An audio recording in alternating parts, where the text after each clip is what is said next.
Good day, I'm Stacey Ann Smith, and this is your JIS News for Tuesday, March 17. The fire at the Riverton City Disposal Site in St Andrew is expected to be fully extinguished by this weekend.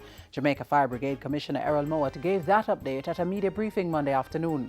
The Office of Disaster Preparedness and Emergency Management, the ODPEM, also reported that additional resources have been deployed to beef up the operation at the site.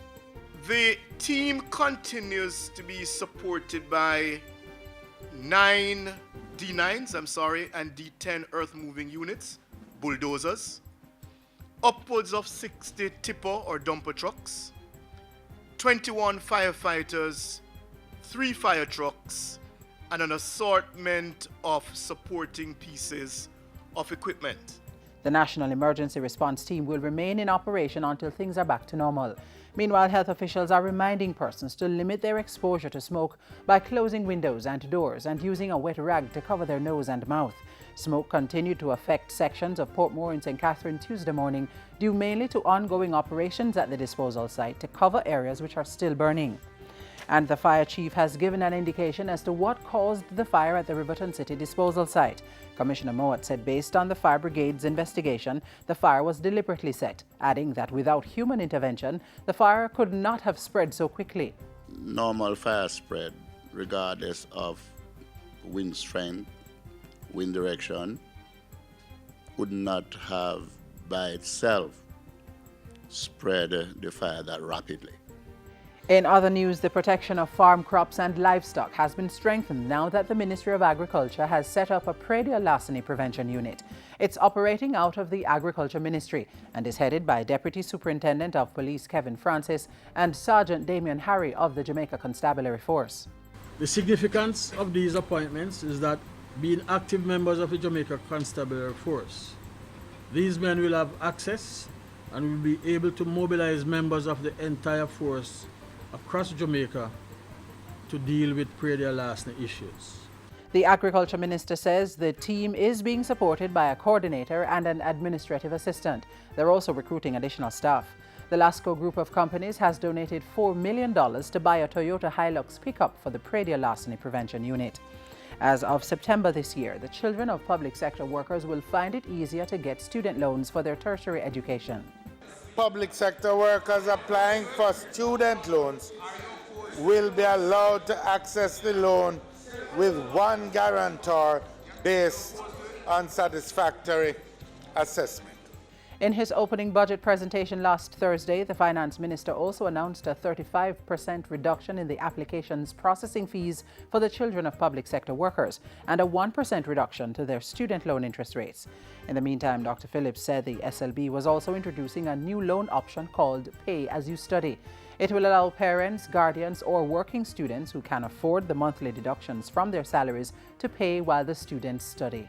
The benefits include the lowest rate of interest for a tuition loan, a longer repayment time, smaller monthly payments. Applications for Pay As You Study can be made online. Jamaica now has a state-of-the-art Special Olympics basketball court and sports complex, the first of its kind in the island. The facilities, which are located at Independence Park Limited, were officially opened last Thursday and will facilitate the training of over 4,300 registered Special Olympics athletes. The complex was funded by the Digicel Foundation at a cost of $8 million and built in partnership with the government, Independence Park Limited, and the National Basketball Association, NBA, in the United States. Minister with responsibility for sport, Natalie Nita Headley, says the partnership advances the key tenets of the national sport policy and will improve the work of our Special Olympians. We are proud of our Special Olympians who continue to forge ahead by breaking down barriers and reminding the world that there is no need to focus on their disabilities. Rather, it's about focusing on their tremendous abilities and the passion with which they take on the world. The NBA donated basketball equipment for the court. NBA representative, retired basketballer Rick Fox, participated in the official opening ceremony. Jamaica will be among the more than 170 countries to attend the 2015 Summer Games from July 25 to August 2 in Los Angeles, California. Motorists and pedestrians are now finding it easier to travel on the refurbished Old Porus main road in Manchester. Work on the 1.95-kilometre roadway was financed under the Jamaica Emergency Employment Program JIS at a cost of $25 million. The State Minister for Transport and Works says the scope of work involved the bushing and trimming of embankment, construction of drains and asphaltic concrete overlay. We said that the work will last for 3 months. The work was completed in 6 weeks. That is record time. And it's not a matter of overrun.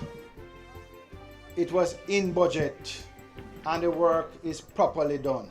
China Harbour Engineering Company Limited was the main contractor and Dwight's Construction Limited was the subcontractor. And finally, the Ministry of National Security says there is nothing to substantiate claims that Jamaicans are leaving the island for Syria to join terrorist groups. A reported statement listed Jamaica as one of several countries in the region from which recruits have left for Syria. The report was made to the United States Senate Armed Services Committee by General John Kelly, commander of the United States Southern Command.